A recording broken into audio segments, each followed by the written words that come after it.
नमस्कार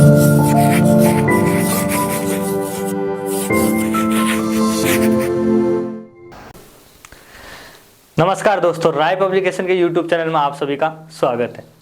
अपन राजस्थान की आर्थिक समीक्षा पढ़ रहे थे।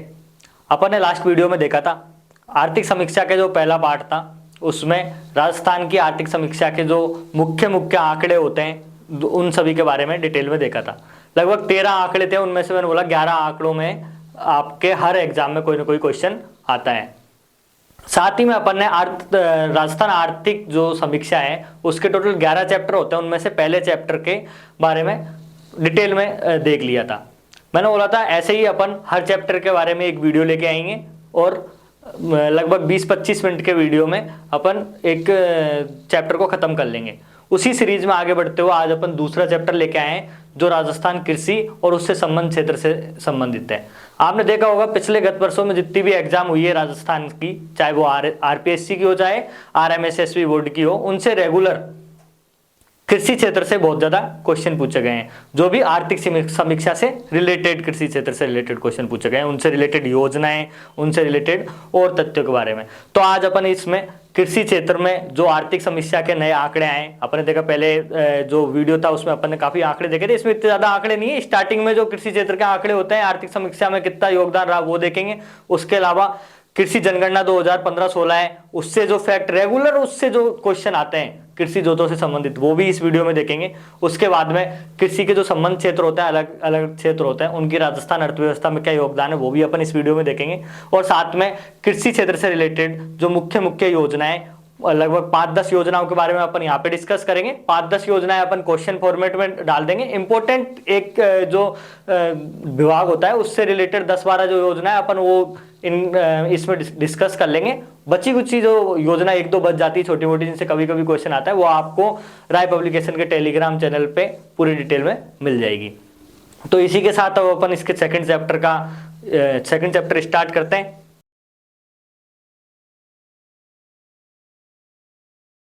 तो आर्थिक समीक्षा के सेकंड चैप्टर अभी अपन स्टार्ट करते हैं। सबसे पहले इसमें जीएसपी है, ग्रोस स्टेट वैल्यू एडेड जो है। अच्छा, ये जीएसबीआर, ये कल अपन ने देखा था ये क्या होता है, जीडीपी जीएसबीआर, ये कि इस पर्टिकुलर सेक्टर की, इस पर्टिकुलर क्षेत्र की, राजस्थान की अर्थव्यवस्था में कितना योगदान रहा, कितने % इनकम इसने जनरेट की, वो अपन इसके अंदर देखेंगे। ये संख्या दिख रखी है, राजस्थान की अर्थव्यवस्था में कृषि क्षेत्र का इतना योगदान रहा, ये बताता है। अच्छा, इसका मतलब क्या होता है, gross state value added. Value added का मतलब क्या है, कोई वैल्यू ऐड की। राजस्थान की जितनी भी इकोनॉमी थी, अर्थव्यवस्था थी, उसमें कृषि क्षेत्र ने कितनी वैल्यू ऐड की, ये बताता है। अपन को इतने डीप में नहीं जाना, अपन को सिर्फ इनकी संख्या आती है वही पता याद रखनी है। अच्छा, कल मैंने ये बताया था कि ये जहाँ पे 2011-12 लिख रखा हो और जहाँ पे जस्ट पिछले साल का ही सन लिख रखा हो, उनका अंतर क्या होता है।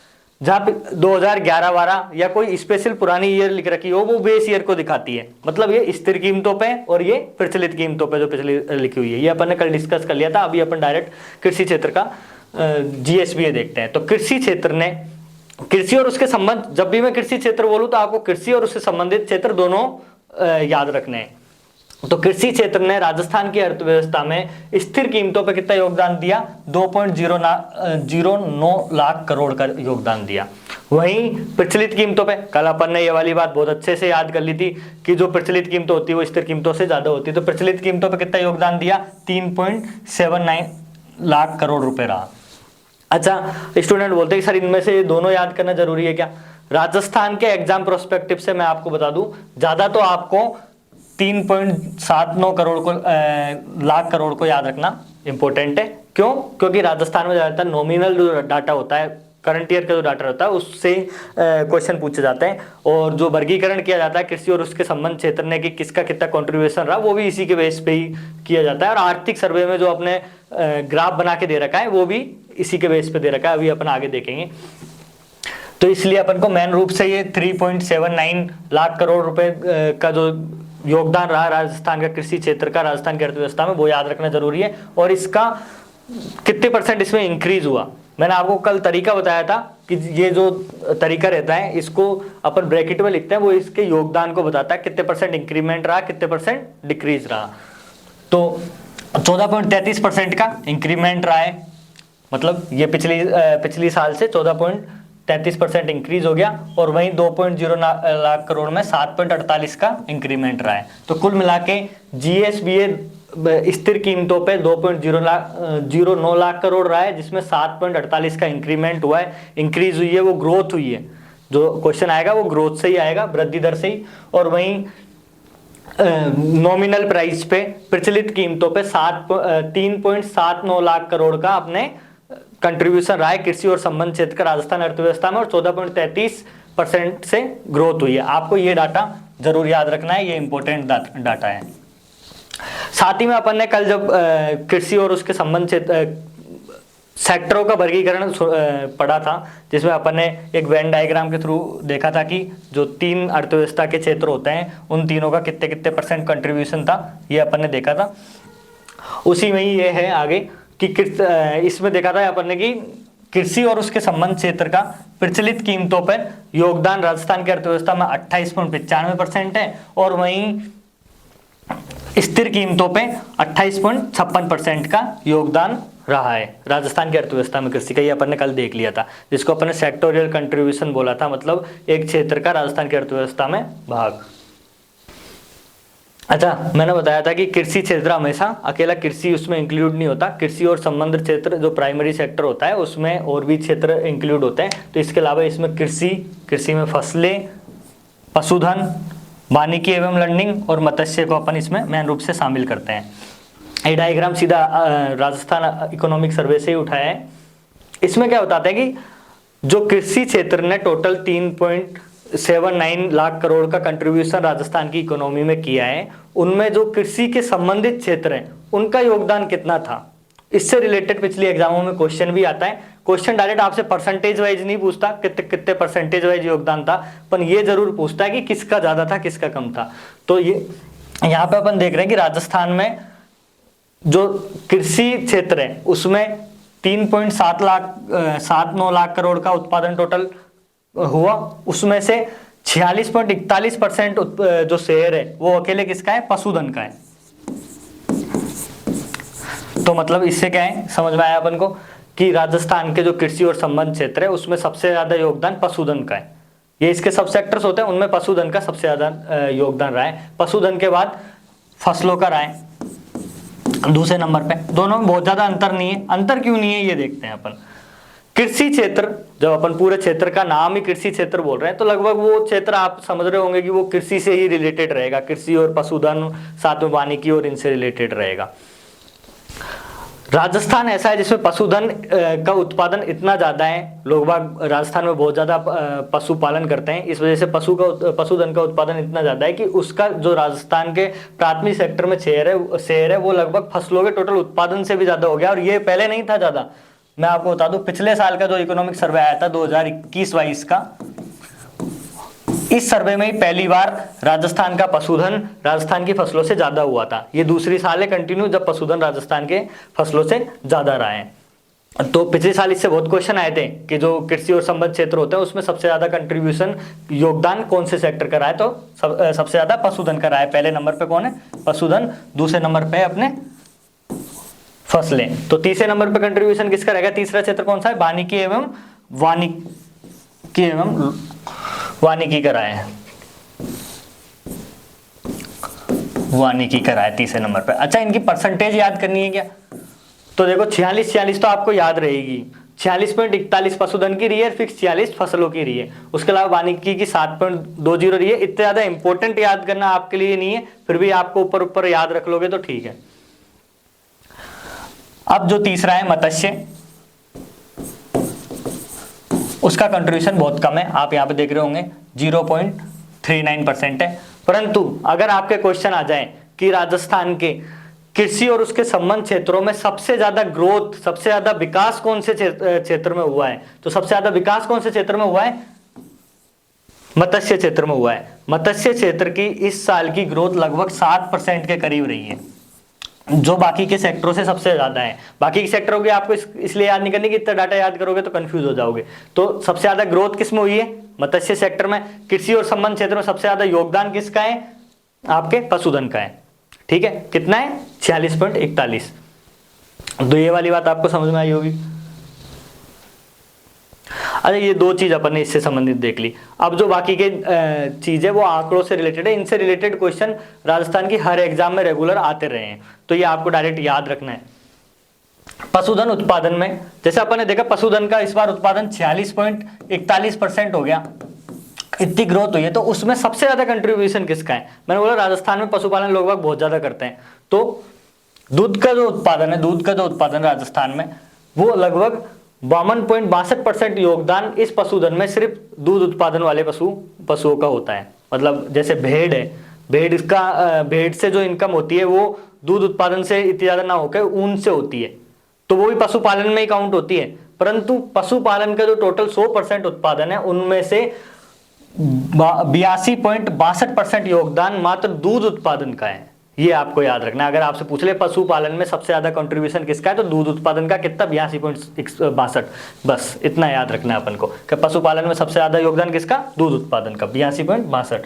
अच्छा, अब अपन देखते हैं भूमि उपयोग। मतलब राजस्थान में जितनी भी पूरी भूमि है उसका अपन उपयोग, कृषि जो भूमि है उसका उपयोग कैसे ले रहे हैं। मतलब कैसे ले रहे हैं का मतलब है, जैसे अपन ने देखा यहाँ पे राजस्थान में कुल भूमि कितनी है, पहले तो अपन ये देखते हैं। तो कुल प्रतिवेदित क्षेत्रफल कितना है जिसको अपन यूज ले रहे हैं, कृषि या और किसी सेक्टर में यूज ले रहे हैं, तो कुल भूमि का क्षेत्रफल है वो कितना है अपने 342.89 लाख हेक्टेयर। आपको ये डाटा भी याद रखना है, ये डायरेक्ट एग्जाम में पूछे जाते हैं। तो 342.89 लाख हेक्टेयर राजस्थान में कुल क्षेत्रफल है, प्रतिवेदित क्षेत्रफल है। उसमें से अपन कितना तो क्षेत्रफल फसल के लिए, शुद्ध बोए गए क्षेत्र के लिए काम में ले रहे हैं, कितनी भूमि अपनी बंजर पड़ी हुई है, कितनी भूमि अपन और किसी काम के वानिकी के लिए, फॉरेस्ट और ये लगाने के लिए किसके लिए यूज ले रहे हैं, ये डिवाइडेशन अपन को देखना है। इसमें आपको परसेंटेज याद नहीं रखना है, इसमें आपको ये याद रखना है कि कौन से क्षेत्र का ज्यादा उपयोग कर रहे हैं, कौन से का कम उपयोग कर रहे हैं अपन भूमि में। जो भूमि का अपन सबसे ज्यादा उपयोग लेते हैं वो लेते हैं शुद्ध बोए गए क्षेत्र में। राजस्थान के 3,42,089 लाख हेक्टेयर जो भूमि है उसमें से लगभग 52%, ये यहाँ पे लिख रखा है, दिख नहीं रहा होगा, तो 52.34% अपन शुद्ध बोए गए क्षेत्र के रूप में काम लेते हैं। शुद्ध बोया गया क्षेत्र है मतलब सबसे ज्यादा भूमि का उपयोग अपन बोने, मतलब फसल उगाने के लिए करते हैं। शुद्ध बोया गया क्षेत्र वो ये जो अपन फसल उगाने के लिए उपयोग में लेते हैं। पर आप फिर भी देखो 3,42,000 लाख हेक्टेयर है, उसमें से सिर्फ मात्र 50% ही अपन फसल बोने के लिए उपयोग में ले रहे हैं। तो ये लगभग बहुत आधी भूमि हो गई जो अपन फसल उगाने के लिए काम में ले रहे हैं। तो बच्ची कुछ आधी भूमि का कहाँ इस्तेमाल करते हैं वो देखते हैं। तो लगभग 10% के करीब, 10.87, अगर आपको नहीं दिख रहा हो तो ये 10.87% जो भूमि है वो बंजर भूमि पड़ी हुई है राजस्थान में। अच्छा, इसकी परसेंटेज आपको नहीं याद रखनी, मैं आपको फिर से बता रहा हूं।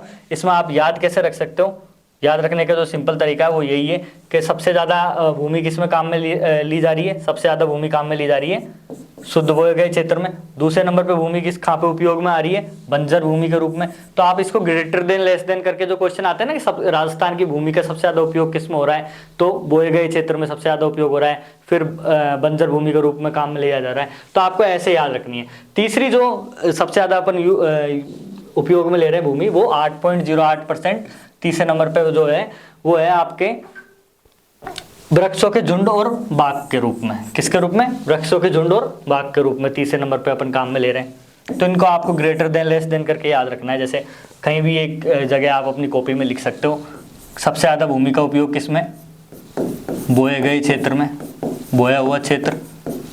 फिर उससे कम किसमें ले रहे हैं अपन, तो बंजर भूमि में। उससे कम किसमें ले रहे हैं अपन, तो उससे कम किसमें उपयोग ले रहे हैं अपन, वृक्षों में, वृक्षों एवं बाग लगाने में, बाग लगाने में। अच्छा, ये पूरे याद करने का नहीं, सिर्फ आपको 3-4 तक आपको याद करने हैं, जिससे क्या है आपको ऑप्शन एलिमिनेट इजीली कर सको। तो आपको यहीं तक ये याद रखने लगभग, ठीक है। अच्छा, प्रचलित जोत धारकों की संख्या। अब इसमें जो क्वेश्चन आएंगे वो सीधे फैक्ट बेस्ड क्वेश्चन होंगे। जो कृषि जनगणना हुई थी 2015-16 उसके अकॉर्डिंग महिला जोतों की संख्या कितनी है, राजस्थान में जोतों की संख्या कितनी है, उनकी क्वेश्चन आपसे डायरेक्ट एग्जाम में पूछे जाते हैं। तो आपको वो इसी फॉर्मेट में याद रखने हैं। तो राजस्थान में प्रचलित जोतों की टोटल संख्या कितनी है भाई, कितनी जोतों की संख्या कितनी है, तो 76.55 लाख राजस्थान में जोतों की संख्या है। ये आपको याद ही रखना पड़ेगा क्योंकि इसका और कोई दूसरा तरीका नहीं है, और ये बहुत सारी एग्जामों में पहले आ चुका क्योंकि 2015-16 की जनगणना का क्वेश्चन है, तो रेगुलर रिपीट होता है हर एग्जाम में। तो 76.55 लाख राजस्थान में भूमि जोतों की संख्या है, इनमें 11.14% का इंक्रीमेंट हुआ था। मतलब ये जो इससे पहले जो जनगणना हुई थी 2009-10 वाली जो कृषि जनगणना थी, उससे 2015-16 की जनगणना में 11.14% का ग्रोथ हुई थी, और उसके बाद 76.55 लाख राजस्थान में जोतों की संख्या हो गई थी। ये आपको इस तरीके से याद रखना है। अच्छा, कुछ बोलेंगे 15-16 के बाद अभी तक कृषि जनगणना नहीं हुई? नहीं, कोरोना काल की वजह से 2020-21 में कृषि जनगणना होनी थी, 19-20 में, पर वो अभी तक उसके डाटा अपने पास नहीं आए।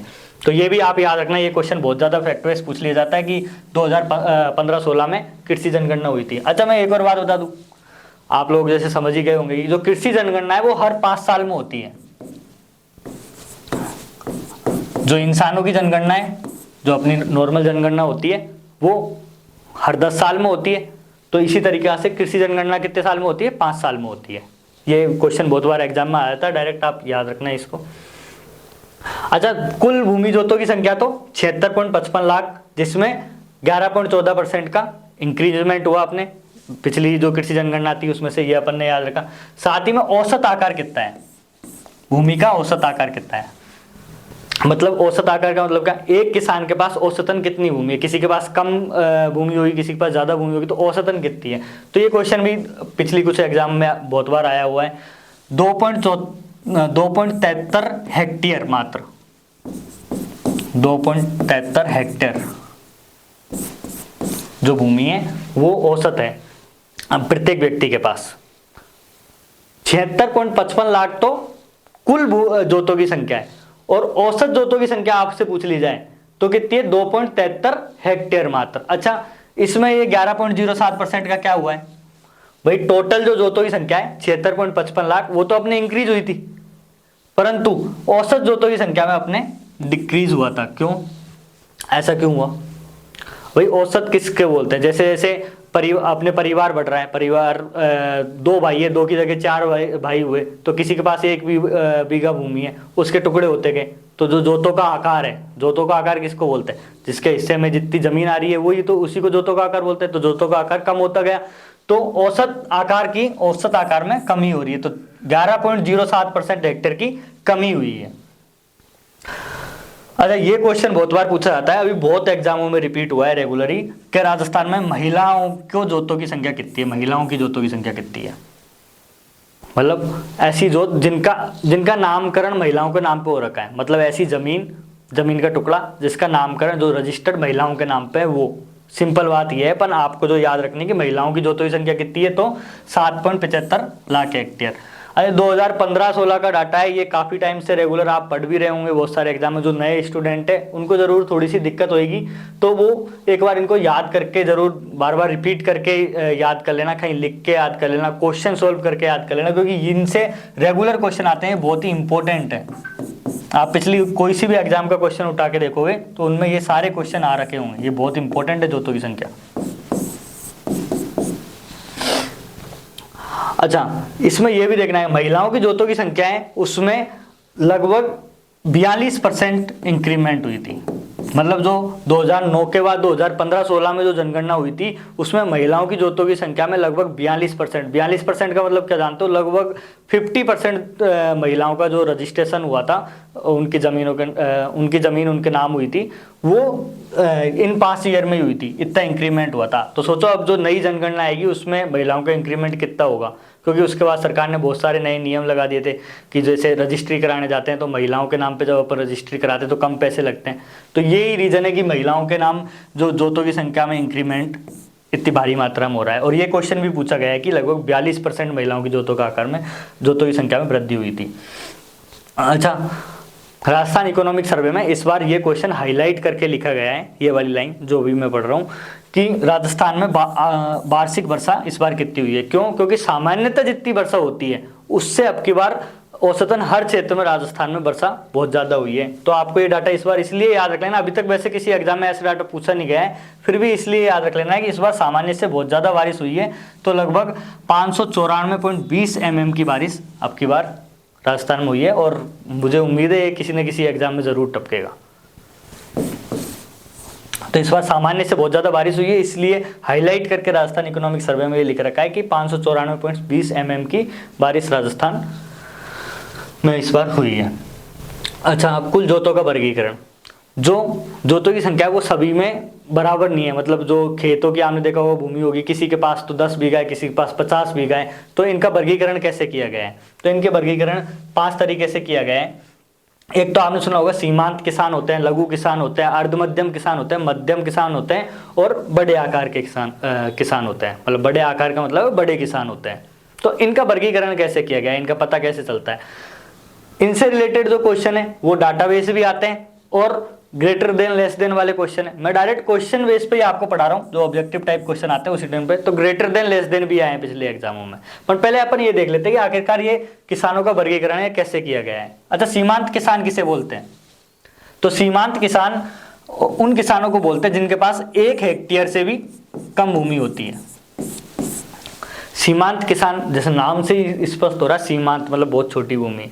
तो 1 हेक्टेयर से भी जिनकी कम भूमि होती है वो सीमांत किसान, 1 से लेके और 2 हेक्टेयर के बीच में जिनके पास भूमि होती है वो होते हैं आपके लघु किसान, और 2 हेक्टेयर से लेके 4 हेक्टेयर के बीच में जिनकी भूमि होती है वो होते हैं अर्ध मध्यम किसान, और 4 से 6 हेक्टेयर के बीच में जिनकी भूमि होती है वो होते हैं मध्यम किसान। और 10 से प्लस, सॉरी 4 से 6 नहीं आएगा यहाँ पर, 4 से 10, ये एक बार आप याद कर लेना।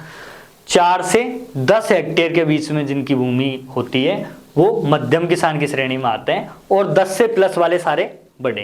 भाई जिसके पास 10 हेक्टेयर से ज़्यादा भूमि है वो तो वैसे ही बड़े किसान की श्रेणी में आ जाएंगे। तो अब इसमें से आपको याद क्या रखना है? पहले तो इनका ग्रेटर ये याद रखना है कि कौन से किसानों के पास ज़्यादा भूमि है, किसके पास कम भूमि है। तो ये तो याद करने का बहुत ही ईजी तरीका है कि सबसे ज़्यादा जो भूमि है वो सबसे कम भूमि जिनके पास है, छोटी भूमि जिनके पास, छोटे छोटे टुकड़े हैं, 1 हेक्टेयर से भी छोटे टुकड़े, वो सबसे ज़्यादा है। जैसे जैसे भूमि की संख्या बढ़ती जाती है, भूमि की साइज बढ़ती जाती है, वैसे वैसे संख्या कम होती जाती है। इसको अपन ऐसे याद करने जाए तो ऐसे भी कर लें कि जो साइज है वो जैसे जैसे बढ़ती जाएगी तो वैसे वैसे संख्या है भूमि की वो कम होती जाएगी। ये भी याद, ऐसे भी आप याद कर सकते हो। जैसे सीमांत किसान है, इनके पास सबसे छोटी साइज होती है, 1 हेक्टेयर से भी कम भूमि होती है, तो सबसे ज़्यादा भूमि सीमांत किसानों के पास है। लघु किसान है, उनके पास 1 से 2 हेक्टेयर तक की भूमि होती है, तो उनके पास उससे ज़्यादा भूमि है। तो आपको इस तरीके से याद रखना है। अच्छा, इनमें से डाटा किस किस का याद रखना है? तो लगभग आप सीमांत किसान का तो आप याद रख लेना, लगभग 40.12% जो भूमि है वो सीमांत किसानों के पास है, और उनके पास 1 हेक्टेयर से भी छोटी भूमि है। तो आप सोचो लगभग 40% पॉपुलेशन के पास बहुत छोटी छोटी छोटी करके भूमि है, एक हेक्टेयर से भी कम भूमि है। इसी वजह से भारत के प्रोडक्शन में इसका नुकसान भी होता है। ओवरऑल जो कृषि का प्रोडक्शन होता है वो जोतों के आकार के छोटे होने की वजह से भी कम हो जाता है। ये आप आगे जब कभी तैयारी करोगे या इकोनॉमिक्स एग्रीकल्चर सेक्टर के बारे में ढंग से पढ़ोगे तब उसके रीजंस आएंगे, उनमें ये होता है। अच्छा, अपन को सिर्फ इतना याद रखना है कि किसकी भूमि ज़्यादा है और किसकी कम है, और उससे ज़्यादा याद रखना है कौन से किसानों की डेफिनेशन है। जो किसानों की डेफिनेशन है वो कैसे है कि सीमांत किसान कौन से, 1 हेक्टेयर से कम वाले, और बड़े किसान कौन से होते हैं जिनकी 10 हेक्टेयर से ज़्यादा भूमि होती है वो। अब आते हैं अपन कृषि उत्पादन पे। राजस्थान में जो टोटल उत्पादन होता है उससे इससे रिलेटेड क्वेश्चन रेगुलर पूछे जाते हैं कि टोटल उत्पादन कितना हुआ है। अच्छा, टोटल खाद्यान्न उत्पादन पूछा जाता है रबी की फसलों में, और खरीफ की फसलों में कितना उत्पादन हुआ है ये भी पूछा जाता है। साथ ही में ये भी पूछा जाता है कि खाद्यान्न, दलहन, तिलहन इनकी फसलों में उत्पादन कितना हुआ है। तो अभी अपन इन सबको देखेंगे। अच्छा, कुल खाद्यान्न उत्पादन कितना हुआ है इस बार? तो कुल खाद्यान्न उत्पादन 254, आप 253.99 हुआ है, पर आप 254 भी याद रख लोगे। 254 लाख मैट्रिक टन उत्पादन हुआ है टोटल, 254 लाख मैट्रिक टन। ये संख्या आपको डायरेक्ट याद पड़ेगी। कुल खाद्यान्न उत्पादन कितना हुआ है?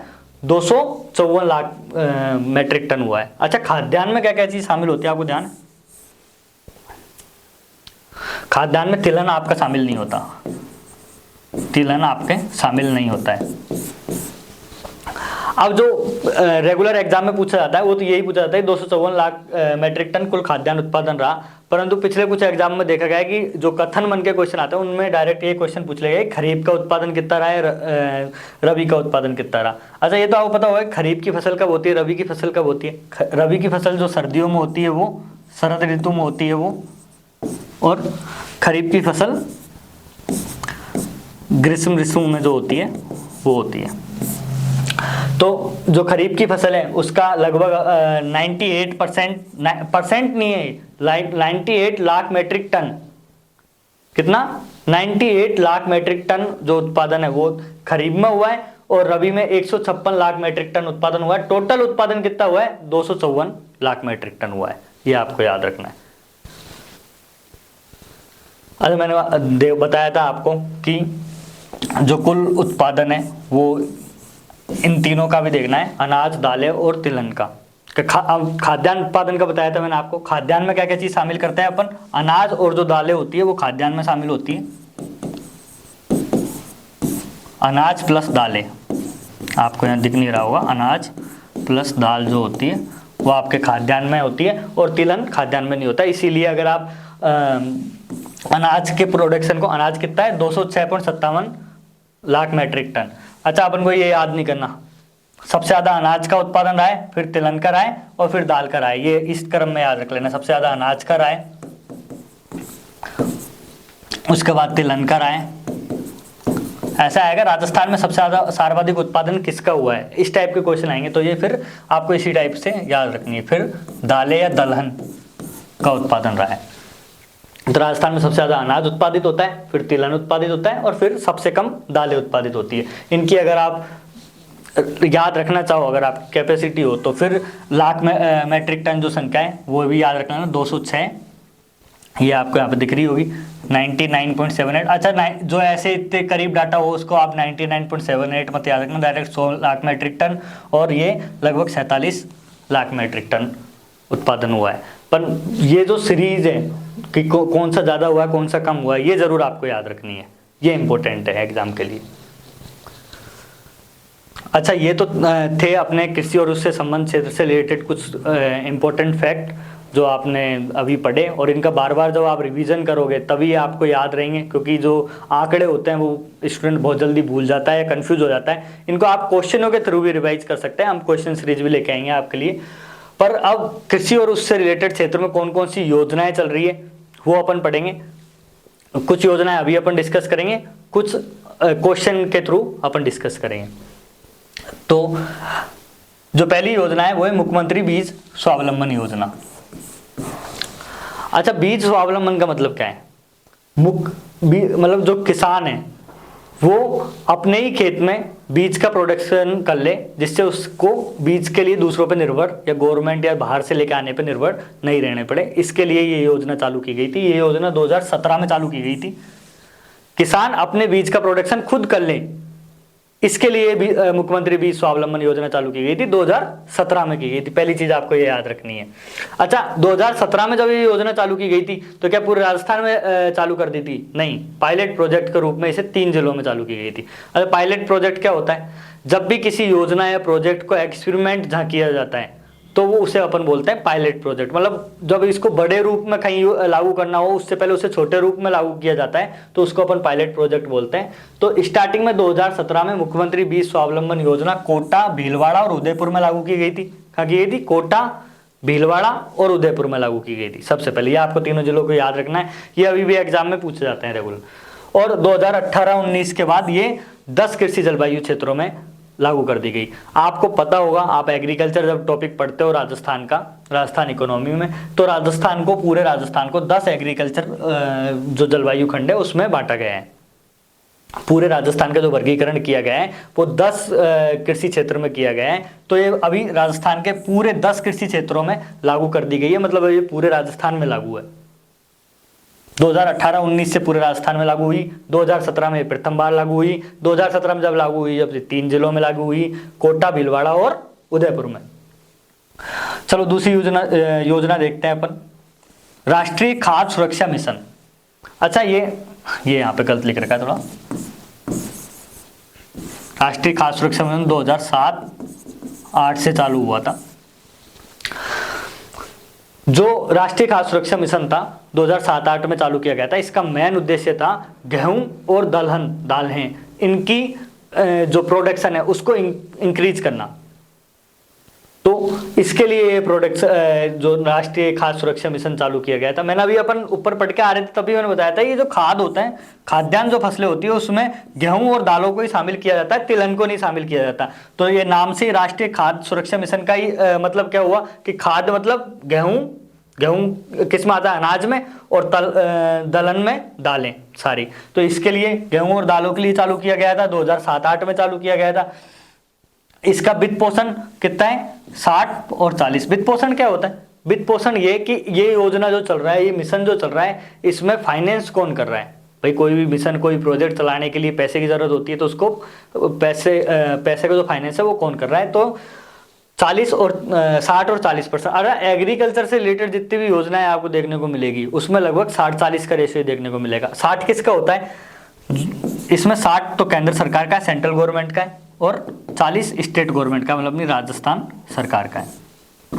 ये जो 60 है वो तो केंद्र सरकार का है और 40 है वो राज्य सरकार का है। ठीक है, मतलब योजना में जितना पैसा लगेगा उसका 60% पैसा तो केंद्र सरकार देगी, 40% पैसा राज्य सरकार देगी। राष्ट्रीय खाद्य सुरक्षा मिशन मुख्य रूप से किसके लिए चलाया गया, गेहूं मतलब अनाज और दलहन दालों के लिए। कब चलाया गया, 2007-8 में चलाया गया। अच्छा, राजस्थान में अभी ये कितने जिलों में लागू है।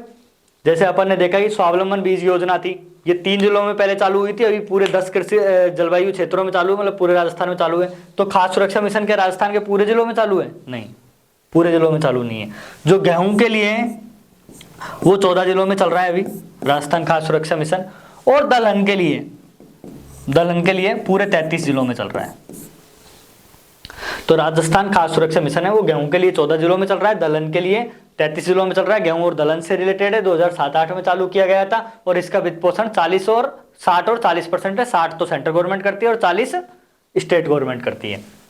अभी अपन ने 2 योजनाएं देखी, आप इनको लिख लेना और बार बार रिपीट करोगे तब ये याद रह जाएगी। ये बहुत पुरानी योजना है, रेगुलर एग्जामों में इनसे क्वेश्चन पूछे जाते हैं। अब तीसरी योजना देखते हैं, राष्ट्रीय कृषि विकास योजना। 2007-8 में ये चालू की गई थी राष्ट्रीय खाद्य सुरक्षा मिशन के साथ ही।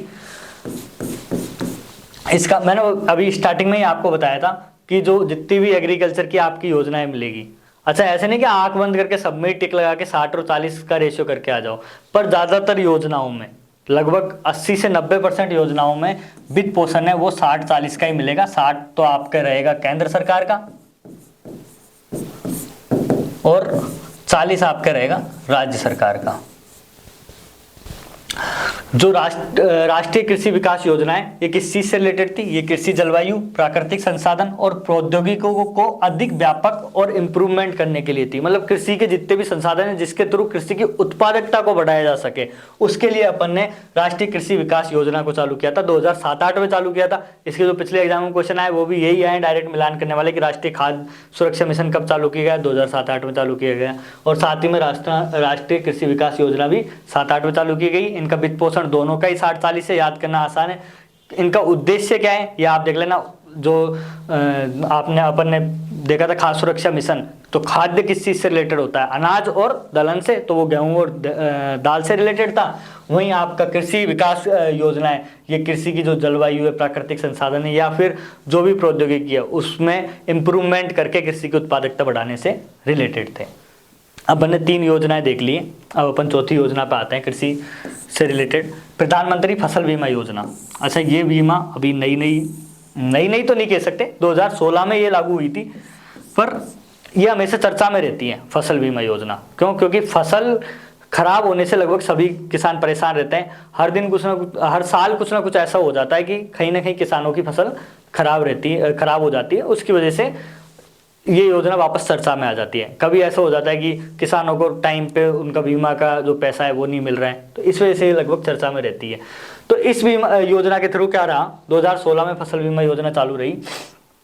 इसमें ऐसा था कि जो फसल है उसकी बीमा होएगा जैसे इंसानों का बीमा होता है वैसे ही, और कितने % पे रहेगा। मेन बात जो क्वेश्चन पूछा जाता है वो यही पूछा जाता है कि 3 फसलें, रबी की फसल, खरीफ की फसल और बागवानी फसल, खरीफ फसल, रबी फसल और बागवानी फसल जो होती है वाणिज्य फसल, इनके लिए कितने कितने % का बीमा रखा गया है, यही क्वेश्चन पूछा जाता है। दूसरा ये पूछा जाता है कि कब लागू हुई थी, तो लागू कब हुई थी फसल बीमा योजना, 2016 में लागू हुई थी।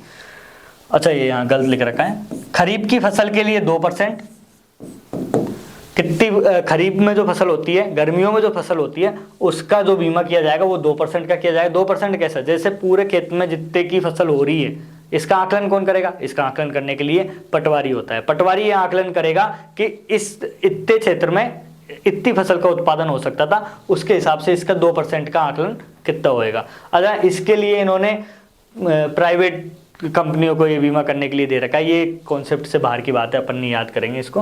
प्रधानमंत्री फसल बीमा योजना 2016 में लागू हुई थी। खरीफ की फसल के लिए 2% का अनुदान है, रबी की फसल के लिए 1.5% का, और वहीं वाणिज्य फसलों के लिए, वाणिज्य बागवानी फसलें होती है ना, जैसे अपन ने देखा था केले का उत्पादन हो गया, या अमरूद, सेब वगैरह, ऐसी चीज़ें जिनका उत्पादन ज़्यादातर बेचने के लिए, निर्यात करने के लिए, पैसे कमाने के लिए किया जाता है, उनको वाणिज्य बागवानी फसलें बोलते हैं। उनके लिए 5% का अनुदान सरकार देगी, फसल बीमा करेगी सरकार। तो ये अपन ने 4 योजनाएं देखी अभी तक। अब कृषि विपणन बोर्ड की स्थापना कब की गई, अभी राजस्थान में कृषि विपणन बोर्ड की स्थापना की गई है, और ये अभी लेटेस्ट में की गई है, ज़्यादा मतलब 2019 में की गई थी वैसे तो 12 दिसंबर 2019 को, पर ये वाला क्वेश्चन पिछले काफ़ी एग्जामों में आया है तो अपन याद कर लेते हैं, इसलिए मैंने यहाँ पे इसको डाला है। अच्छा अब नेक्स्ट जो योजना है ये 2017 से चल रही है लगभग, पर इससे रिलेटेड क्वेश्चन रेगुलर एग्जाम में आते रहते हैं। राजस्थान जल क्षेत्र आजीविका सुधार परियोजना, Rajasthan watershed livelihood improvement program, कब स्टार्ट हुआ था ये, तो ये अप्रैल 2017 में स्टार्ट हुआ था। अच्छा इसके अंदर है क्या, देखो राजस्थान जल क्षेत्र आजीविका सुधार परियोजना, मतलब जल क्षेत्र, जल से रिलेटेड जितने भी राजस्थान में ऐसी जैसे डैम वगैरह और ये हो गए, इनका इंप्रूवमेंट करने के लिए, इसके नाम में स्पष्ट है। कभी कभी योजना का आप अगर नाम ढंग से पढ़ोगे तो उसी में आपको पता चल जाएगा वो योजना किससे रिलेटेड है। तो राजस्थान जल क्षेत्र आजीविका सुधार परियोजना में ये जल क्षेत्र जो भी डैम वगैरह, बांध वगैरह बने हुए हैं, उनकी जो उनमें जो इम्प्रूवमेंट होगा, सुधार होगा, उनको अपन इस योजना के थ्रू इम्प्रूव करेंगे। ये अप्रैल 2017 से चालू हो गई। अच्छा इस योजना में अपन ने कितने डैमों को शामिल किया है, तो लगभग 27 जिलों की 137 सिंचाई परियोजनाओं का अपन इसमें जीर्णोद्धार कर रहे हैं। जीर्णोद्धार का मतलब यही इंप्रूवमेंट कर रहे हैं उनके। तो लगभग 27 जिलों की 137 परियोजनाओं को अपन इसमें पुनर्वास और जीर्णोद्धार करेंगे, ये अपन ने इसमें शामिल किया है, मतलब इस योजना में शामिल किया है, अपन ने नहीं शामिल किया है। तो ये फैक्ट जरूर याद रखना, पिछले काफी एग्जामों में आया है। 27 जिलों की 137 परियोजनाओं का जो जीर्णोद्धार है वो किसके द्वारा किया जा रहा है, राजस्थान जल क्षेत्र आजीविका सुधार परियोजना के थ्रू, जो अप्रैल 2017 से चालू है। अच्छा साथ ही में इसमें लागत कितनी रहेगी, तो 2348 करोड़ की इसमें लागत रहेगी। अच्छा इसमें सबसे इंपॉर्टेंट फैक्ट तो जो रही गया कि अच्छा ये जो परियोजना है ये राजस्थान में जीका के सहयोग से चल रही है। जीका क्या है, जापान की कंपनी है, उसके सहयोग से, कहाँ की, जीका जापान की, ये याद रखनी हो। तो जापान के सहयोग से चल रही है। ये जो फंड है ये जीका के द्वारा प्रोवाइड किया जा रहा है 2348 करोड़ का। इसके थ्रू 27 जिलों में 137 परियोजनाओं का पुनर्वास किया जा रहा है। अप्रैल 2017 से ये परियोजना राजस्थान में लागू है। ये जीका वाला जरूर याद रखना क्योंकि ये इंपॉर्टेंट है, इससे रिलेटेड क्वेश्चन आते रहते हैं अभी के बजट में भी। और अगर आप थोड़े से राजनीतिक पॉइंट ऑफ व्यू से भी देखोगे तो मुख्यमंत्री गहलोत बार बार ये अनाउंसमेंट करते रहते हैं कि पूर्वी राजस्थान नहर के लिए सरकार, केंद्र सरकार है जो फंड नहीं दे रही है। तो मतलब जो ये पूर्वी राजस्थान नहर है ये रेगुलर 1-1.5 साल से चर्चा में है। तो इससे रिलेटेड अपन अभी कुछ चीज देख लेते हैं। अच्छा पूर्वी राजस्थान नहर में क्या किया जा रहा है कि जो पूर्व में राजस्थान की कुछ नदियां हैं जो बारहमासी, अच्छा राजस्थान में बारहमासी नदी एक ही है चंबल, उसकी सहायक नदियां भी हमेशा बहती रहती है। तो चंबल और उसकी कुछ सहायक नदियों से पानी को लिफ्ट करके और जो राजस्थान की मध्यवर्ती राजस्थान की नदियां है बनास और उसकी सहायक नदियां उधर डाला जाएगा। चंबल की और सहायक नदियों से पानी लिफ्ट करके और बनास और इन की सहायक नदियां, इनसे लिंक किया जाएगा। यही ये पूर्वी राजस्थानी नहर परियोजना है क्योंकि चंबल ही राजस्थान की बारहमासी नदी है। और तो इसके थ्रू राजस्थान के 13 जिलों को लाभ मिलेगा और इसी की डिमांड कर रही है कि इसके जो फंड है वो राज्य सरकार डिमांड करती है कि केंद्र सरकार दे। अपन को उससे मतलब नहीं, अपन ये देखते हैं कि पूर्वी राजस्थान नहर में क्या किया जाएगा, चंबल और उसकी सहायक नदियां, कौन कौन सी सहायक नदी शामिल है इसमें, कुन्नू, कुल, पार्वती, काली सिंध और मेज, 5। ठीक है, ये याद रखना, ये याद रखनी है आपको कि चंबल और उसकी 5 सहायक नदियां, कुन्नू, कुल, पार्वती, काली सिंध और मेज, इन 5 नदियों के सहयोग से जो पानी है वो बनास और उसकी सहायक नदियों में डाला जाएगा। किस में डाला जाएगा, बनास व सहायक, तो बनास की सहायक में डाला जाएगा।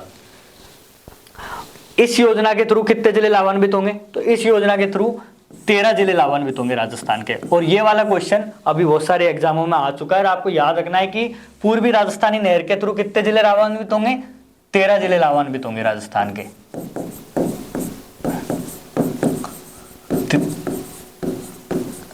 और ये योजना कंप्लीट कब तक होगी, इसका टारगेट कब तक है, तो 2051 तक इसका टारगेट है कंप्लीट होने का। अच्छा, क्या इस योजना का सिर्फ पेयजल उपलब्ध कराना ही टारगेट है, उद्देश्य है? नहीं, साथ ही में 2.0 लाख हेक्टेयर तक नए क्षेत्र में सूक्ष्म सिंचाई पद्धति को कंप्लीट करना भी इसका टारगेट है। इसके 2 उद्देश्य है, यही मत याद रखना कि 13 जिलों में पेयजल उपलब्ध कराना 2051 तक, ये इसका उद्देश्य है, ये इसका पहला उद्देश्य है। दूसरा उद्देश्य इसका क्या है, लगभग 2 लाख हेक्टेयर भूमि पे सूक्ष्म सिंचाई पद्धति को चालू करना। तो इसके 2 उद्देश्य हो गए, चंबल की सहायक जो 5 नदियां हैं, कुन्नू, कुल, पार्वती, काली सिंध और मेज के थ्रू पानी को लिंक किया जाएगा बनास और उसकी सहायक नदियों के में। अब जो अपनी लास्ट परियोजना है उसको देख लेते हैं, अटल भूजल योजना। इससे रेगुलर एग्जाम में कोई ना कोई क्वेश्चन आते रहते हैं। ये राज्य सरकार की परियोजना नहीं है, केंद्र सरकार और वर्ल्ड बैंक की परियोजना है। इसमें राजस्थान के कुछ जिले शामिल है, तो वो अपन देखेंगे। अच्छा, अटल भूजल जो परियोजना है वो कब चालू की गई थी, 1 अप्रैल 2020 को चालू की गई थी। सबसे पहले तो आपको इसकी डेट याद रखनी है, बहुत इंपॉर्टेंट है, क्योंकि अभी ये इस पे काफी इन्वेस्ट किया जा रहा है इसलिए, और ये बहुत इंपॉर्टेंट हो जाती है अपने लिए कि इससे क्वेश्चन आते हैं रेगुलर। तो 1 अप्रैल 2020 से तो अटल भूजल परियोजना चालू की गई थी, इसकी डेट जरूर याद रखनी है आपको। मैंने आपको बताया ये राजस्थान से रिलेटेड नहीं है, विश्व बैंक और भारत सरकार की परियोजना है। इसमें फंड भी 50-50% भारत दोनों कर रहे हैं, भारत सरकार भी 50% फंड दे रही है और विश्व बैंक भी 50% फंड दे रहा है। अच्छा, इसमें तो ये राजस्थान में इससे क्वेश्चन क्यों पूछा जाता है, इसीलिए पूछा जाता है कि राजस्थान के लगभग 17 जिले, 38 ग्राम पंचायत समिति और 1139 गांव इसके थ्रू लाभान्वित होंगे, इस योजना में चिन्हित किए गए हैं। और ये क्वेश्चन पिछले साल आरएस में भी आया था कि अटल भूजल के थ्रू कितने जिले लाभान्वित हैं, 17 जिले, 38 ग्राम पंचायत, 1139 ग्रामों को चिन्हित किया गया है, वो ये इससे लाभान्वित होंगे। और अटल भूजल योजना लागू कब की गई, 1 अप्रैल 2020 को लागू की गई। विश्व बैंक और भारत सरकार के सहयोग से चलाई जा रही है, 50% का दोनों का इसमें सहयोग है। तो ये अपना जो राजस्थान आर्थिक सर्वे है उससे रिलेटेड दूसरा वीडियो था, जिसमें अपन ने कृषि और उससे संबंध क्षेत्र से रिलेटेड सभी बातों को देखा, साथ में कुछ योजनाओं को देखा। इसी सीरीज में अपने कुछ वीडियो और आएंगे जिसमें अपन राजस्थान आर्थिक सर्वे है उसका लगभग सभी चैप्टर को कंप्लीट कर लेंगे। अगर आपको ये वीडियो पसंद आया हो तो धन्यवाद, और राय पब्लिकेशन के यूट्यूब चैनल को शेयर, सब्सक्राइब और लाइक जरूर करें।